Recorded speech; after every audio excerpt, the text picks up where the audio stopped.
हर जिला में तोहरो आना जाना हो। तोहरा पीछे बाटे देखा लाखों लोग दीवाना हो।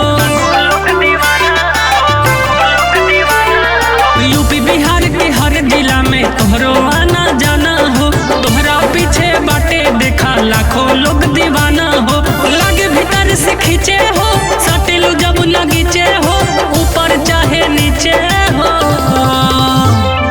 बड़ा बड़ा लोग गैले बिलाई ढोरी के तोहरा पीछे हो। बड़ा बड़ा लोग गैले बिलाई ढोरी के तोहरा पीछे हो।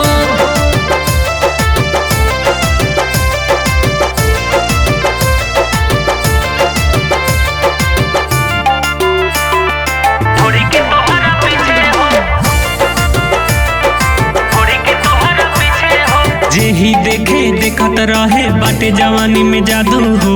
ओठ के लाली देखी देखी होके मन बेकाबू हो।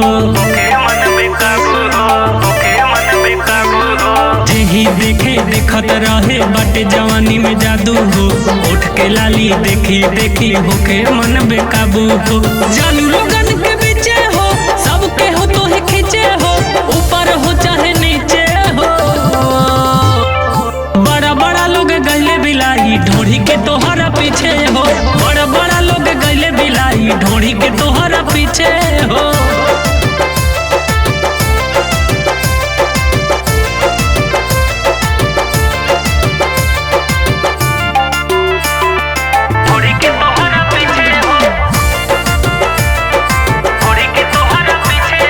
राज द्विवेदी गौतम से तू आके कहियो मिला हो। सच कहतनी ये हो करे जा जान जाई सारा जिला हो।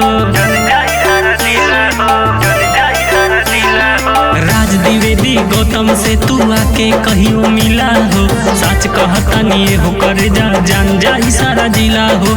सबके हुआ खसीचे हो, सटेलू जब नगीचे हो, ऊपर हो चाहे नीचे हो। बड़ा बड़ा लोग गैले बिलाई ढोरी के तोहरा पीछे हो। बड़ा बड़ा लोग गैले बिलाई ढोरी के तोहरा पीछे हो।